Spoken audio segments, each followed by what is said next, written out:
Espero que vocês tenham gostado desse tutorial de arrumar o cabelo. Cala a boca que você tá cagando meu áudio. Hoje eu vim gravar uma tag. Essa tag se chama... Calma aí que eu esqueci como é que chama a tag.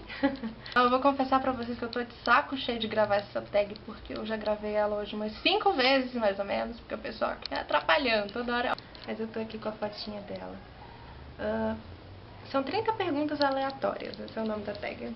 Era pra ter esquecido o nome tão óbvio. Mas enfim, são 30 perguntas, né, aleatórias. Bem que acabei. Aí, né, no meu nome mesmo. 2. Você estuda? Estudo, eu faço faculdade, eu tô no 2º semestre.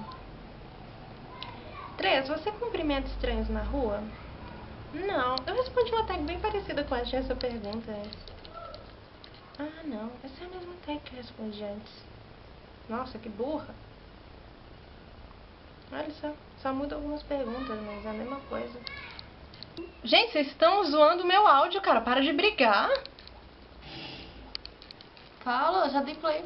Ai, que bosta, por que você deu play? Não me avisou.